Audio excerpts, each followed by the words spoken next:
Hoy día vamos a hablar un poquito de este tema que es como medio raro. Cuando lo empecé a estudiar y a ver cómo lo puedo enfocar. Una fe mal utilizada, ¿ya? Y sabemos que la definición bíblica de fe la encontramos en Hebreos 11:1, ¿cierto? Es pues la fe, la certeza de lo que se espera, la convicción de lo que no se ve. Pero no es de esta fe de la que vamos a hablar, sino que nos vamos a enfocar eh, en otro aspecto de lo que es esta palabra, fe. Conocemos nosotros los que hemos crecido en el Evangelio, los que llevan bastantes años, conocemos a través de las enseñanzas de nuestros líderes, pastores, presidentes de las uniones juveniles, presidentes de las uniones de damas, ¿cierto? Y a través de la palabra de Dios, eh, diferentes versículos, ¿cierto? Que nosotros podemos sufrir como buenos soldados de Jesucristo, ¿cierto? Lo que Pablo le decía a Timoteo, ¿cierto? Que echemos nuestras cargas, todos nuestros problemas sobre Jehová, porque Él nos va a sustentar, ¿cierto? Y que no nos dejará para siempre caídos, que las pruebas son momentáneas. También que Dios se encarga de enjugar toda lágrima en todos nuestros sufrimientos que tengamos a lo largo de nuestra vida, ¿cierto? Y, y que es mejor que padezcamos haciendo el bien, ¿cierto? Si la voluntad de Dios así lo quiere. Y conocemos todos estos versículos bíblicos y también sabemos que son ciertos, ¿cierto? Ya que están en la palabra del Señor. Y estos versículos son de consuelo para nuestra vida, nos sustentan, nos fortalecen en nuestro andar cristiano, en las diferentes etapas. Yo creo que los que hemos nacido en el Evangelio, llevamos muchos años, sabemos que el pertenecer al cuerpo de Cristo trae mucho sufrimiento, muchas veces, ¿cierto? Mucho gozo, mucha alegría, sabemos que Él nos consuela, pero también hay sufrimiento, ¿cierto?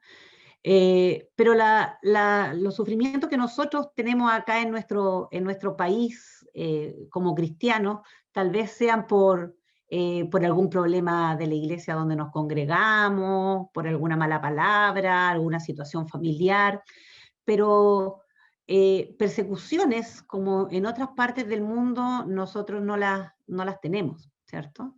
Y aquí vamos a ver algunas persecuciones a los creyentes. La primera citada en la Biblia y tiene que ver con Esteban, que es el primer mártir de la iglesia cristiana, ¿cierto? Que fue apedreado y donde él ve los cielos abiertos, ¿cierto? Y puede él después tener su recompensa una vez ya muerto. Pero él fue el primer perseguido de la iglesia, ¿cierto?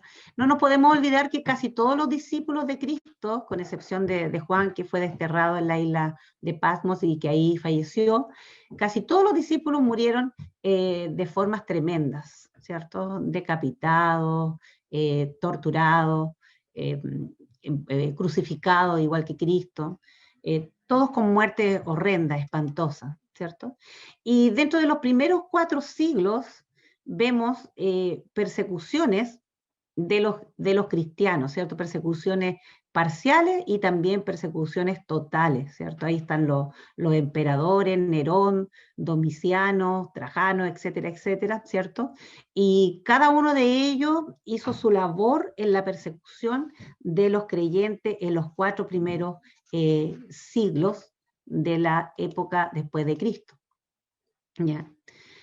Pero no solamente las persecuciones a los cristianos se remontan a los primeros años de la cristiandad, sino que sabemos que hoy en día hay muchos que son perseguidos en otros países. Al menos 340 millones de cristianos son perseguidos en todo el mundo. Imagínense lo que eso significa, 340 millones de cristianos, ¿cierto? 1 de cada 6 cristianos es perseguido en África, 2 de cada 5 en Asia, 1 de cada 12 en América Latina, donde nosotros vivimos, ¿ya? Nosotros vivimos con total libertad para poder alabar a nuestro Dios. Les invito ahora a ver este pequeño video sobre las Una nación persecuciones. obligada a adorar a su líder. Una tierra dividida en Asia. Un estado fallido de África. Un país en guerra consigo mismo en el norte de África. Una nación dividida entre la democracia y el radicalismo islámico. Cada año Puertas Abiertas lanza la lista mundial de la persecución, los 50 países donde los cristianos se enfrentan a la persecución más severa. Estos son los 5 primeros países de esta lista, los países donde los cristianos sufren la mayor persecución. Número 5. Pakistán. Ataques a los cristianos y a sus iglesias, infames leyes antiblasfemia y un gran apoyo popular al radicalismo islámico. Vivir en Pakistán es simplemente muy peligroso. Durante años, la puntuación de este país en cuanto a violencia se ha situado en su punto máximo. Los cristianos sufren ataques de forma regular y muchos son asesinados. Además, las leyes antiblasfemia del país siguen causando víctimas. Cualquier acusado de insultar al Islam o a Mahoma puede ser sentenciado a muerte, y cualquiera que se cuestione estas leyes en voz alta pone su vida en riesgo. Número 4. Libia. La violencia contra los cristianos se ha incrementado una vez más en este país regido por la anarquía. El colapso de la ley y el orden ha hecho que los cristianos sean vulnerables a la hostilidad y los ataques por parte de los islamistas radicales, en muchas ocasiones incluso por parte de sus propias familias. Número 3. Somalia. Todo aquel identificado como cristiano en Somalia vive en peligro y con riesgo de ser cazado por los militantes de Al-Shabaab. Este grupo islámico radical se ha propuesto eliminar toda la presencia cristiana del país. Incluso la más mínima sospecha de ser cristiano puede condenarte a la ejecución. La conversión al cristianismo está considerada como traición a la familia y a la tribu. Si se sospecha que un somalí se ha convertido al cristianismo, este será acosado, amenazado o incluso asesinado por sus propios familiares o los miembros tribales. La vida eclesial es imposible y el Estado no tiene poder en algunas partes del país. Número 2. Afganistán. Los talibanes están expandiendo su influencia en Afganistán y el Estado Islámico. A pesar de estar en declive, siguen persiguiendo a los cristianos. Declararte cristiano ante tu familia musulmana es ponerte en riesgo de ser asesinado. No hay ninguna iglesia de forma oficial.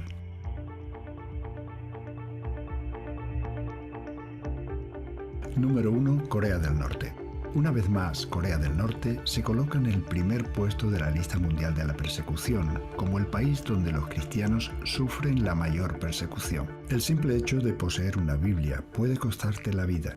Los cristianos son considerados enemigos del Estado. Si se descubre a un cristiano, toda su familia sufrirá graves consecuencias. Los cristianos son ejecutados inmediatamente o enviados a campos de trabajo forzoso, donde son obligados a trabajar bajo condiciones extremas, en muchos casos hasta el punto de perder la vida.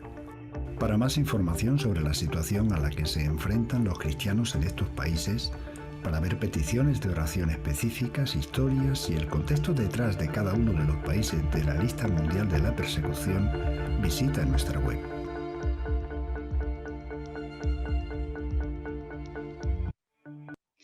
Bien, ahí podíamos ver lo tremendo que es ser cristiano en este tipo de país, ¿cierto? Podemos ver el ensañamiento desde el Estado Islámico, desde los musulmanes, hacia el pueblo de Dios, hacia los cristianos, ¿ya? Pero en mensajes anteriores, yo quiero llevarlo a esto, en mensajes anteriores, Moisés y Víctor dieron temas que tal vez sí lo vamos a poder relacionar con lo que yo intento mostrarle en este día. ¿Ya?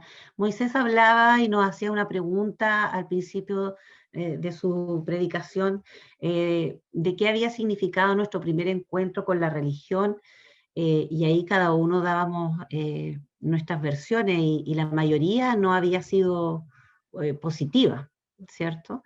Y ahí él nos llevaba a una reflexión de lo mal que se lleva la religión y de lo que Dios quiere para nuestras vidas. Y Víctor hizo una propuesta muy interesante y su predicación hablaba a la inversa, ¿cierto? De las cosas de un modo diferente. Y eso es lo que yo quiero que veamos ahora. Vimos cómo los cristianos somos perseguidos, pero vamos a ver esto a la inversa, siguiendo los consejos de nuestros hermanos que expusieron anteriormente hace semanas atrás.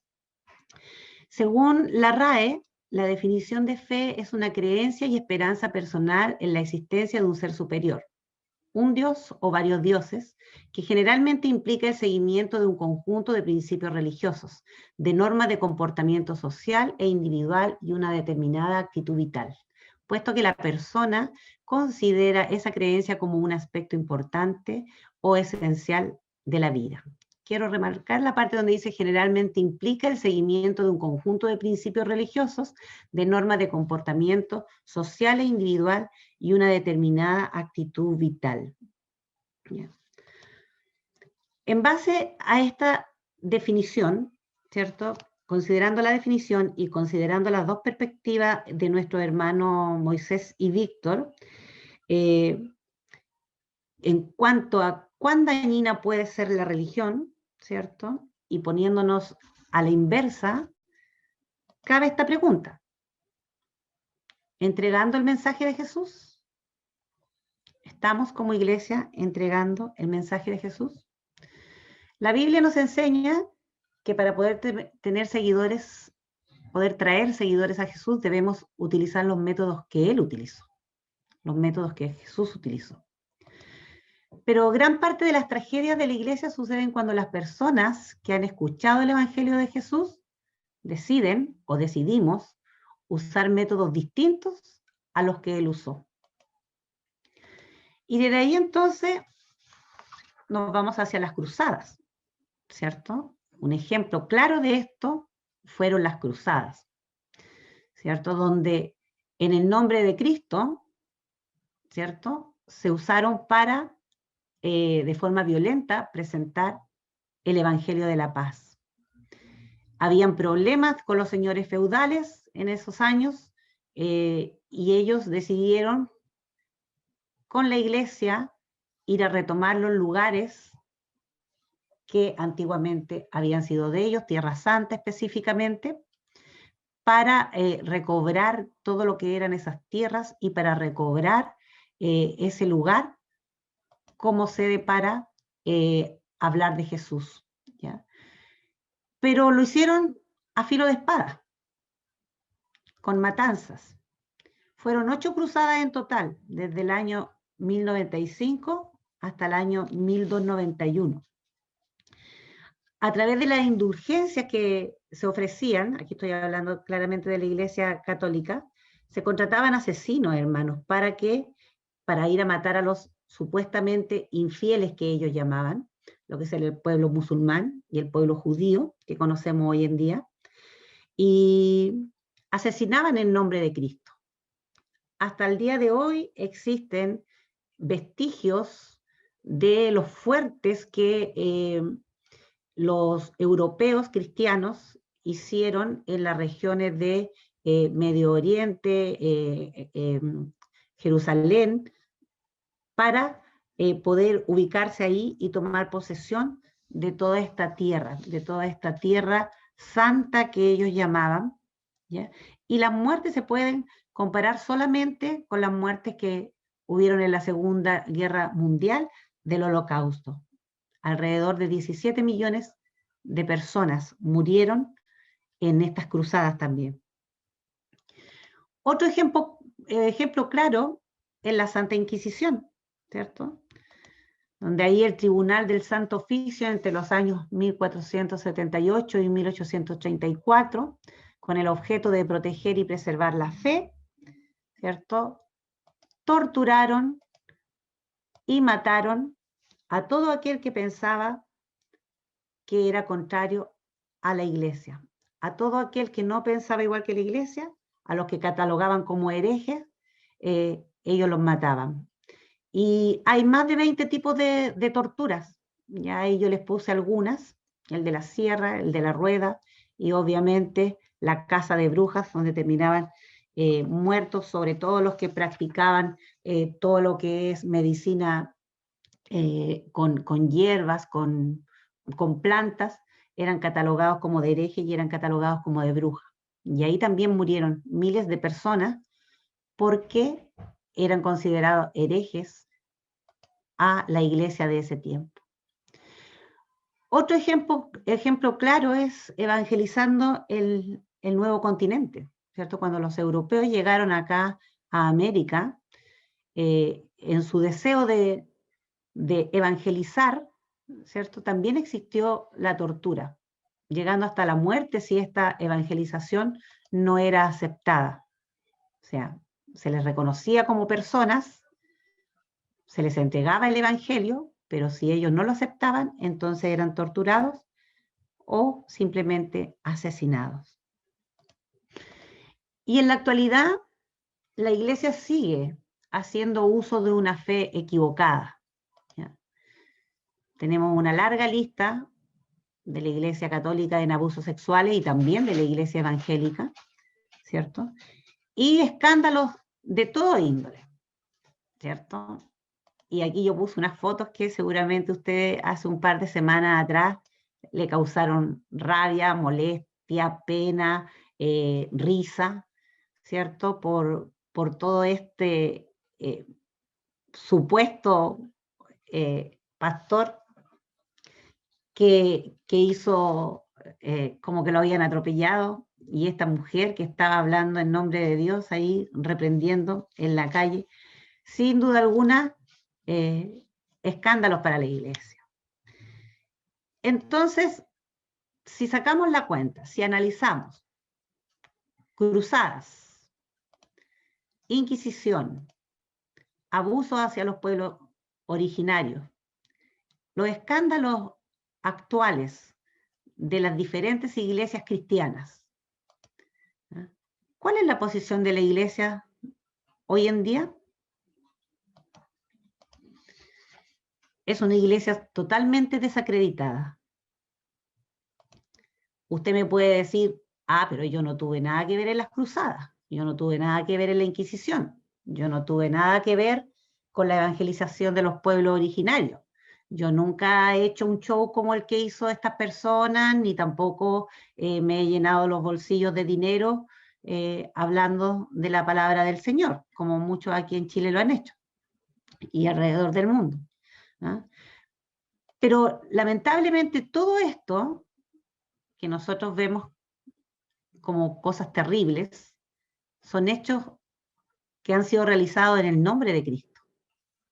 Y por ser realizados en el nombre de Cristo, somos también parte del problema, porque somos la iglesia de Cristo. ¿Cómo haremos entonces la diferencia? ¿Cómo entonces salimos de este lío, de este embrollo, ¿cierto? Si somos parte de la iglesia, no podemos salir de la iglesia. ¿Ya? Primero, reconociendo que como Iglesia Universal hemos fallado. Nunca debemos defender las cruzadas, nunca debemos defender la Inquisición, que era algo necesario. No, fueron errores provocados por personas que, habiendo escuchado el mensaje de Jesús, decidieron llevarlo no con los métodos de Jesús, sino con sus propios métodos. Reconociendo que nuestros métodos son ineficaces. ¿Por qué? Porque somos hombres. Reconociendo que la iglesia pierde credibilidad cuando no es un lugar de misericordia, cuando es un lugar de condenación, ¿cierto? Cuando no respeta la dignidad de las personas, la iglesia pierde credibilidad. Y la iglesia pierde credibilidad cuando no tiene un sentido pedagógico. Y aquí no estoy hablando de teología, de escatología y de temas muy profundos, sino que estoy hablando de una enseñanza sencilla como la que el Maestro nos entregó en los evangelios cuando estuvo aquí en la tierra.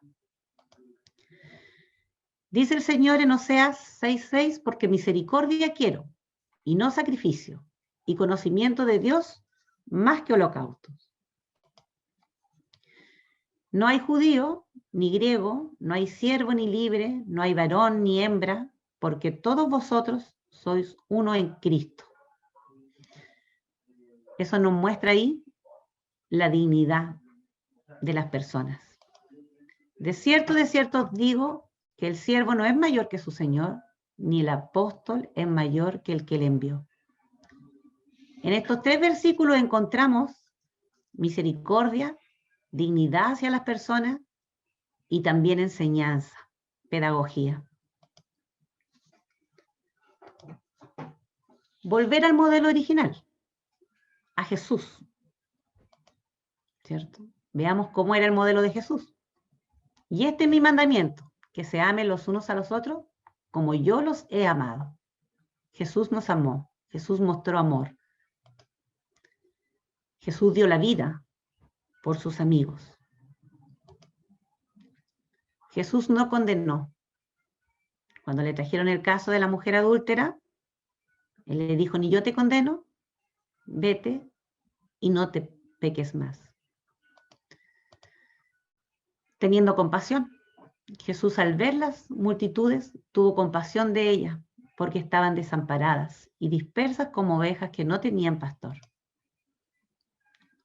Comía y bebía con publicanos y pecadores, compartía con todo tipo de personas, no solamente con un grupo selecto, no con los fariseos claramente y los publicanos, ¿no? Y no sea con los fariseos no compartía, sino que sí con los publicanos y con los pecadores, con personas que eran mal vistas por las autoridades, ¿cierto?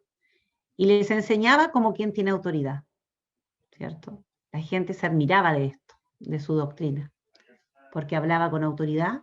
¿Por qué? ¿Porque eran cosas profundas? Sí, pero también porque era capaz de hacer lo que él estaba enseñando. No iba en contra de lo que él enseñaba. Tenemos entonces una iglesia universal, una iglesia local en la cual nos congregamos, pero también somos la iglesia personal. Usted, yo, cada uno somos la iglesia personal y no nos podemos salir de una iglesia local, ni tampoco podemos dejar de ser parte de la iglesia universal. Si somos parte de la iglesia, somos parte de estas tres. Conclusión entonces. Como iglesia personal, ¿en cuántas cruzadas espirituales he participado? ¿Cuántas veces he tratado de infieles a otros y los he juzgado porque no comparten la misma creencia que yo? ¿Porque solo pienso que la iglesia evangélica es la que tiene la salvación? ¿En cuántas cruzadas espirituales, a cuántos niños pequeños he desechado? ¿Cuántas veces he sido parte de la Santa Inquisición?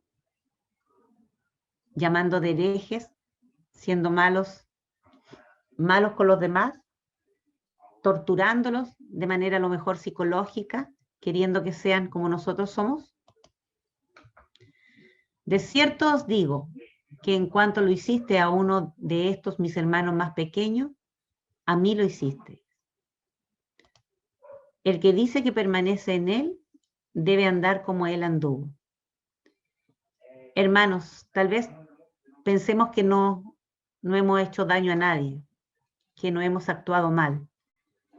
Pero si en el silencio de la noche o si meditamos profundamente en cuántas personas se han apartado de los caminos del Señor por nuestro testimonio, por una palabra, por una mirada, ¿cuántas personas han dejado de creer en Dios? Hoy día nos encontramos con un mundo que no quiere creer, con una sociedad que no quiere creer. Y eso es culpa de la Iglesia Universal, culpa de la iglesia local y culpa de nosotros como iglesia personal. El que dice que permanece en él debe andar como él anduvo. Que el Señor les bendiga.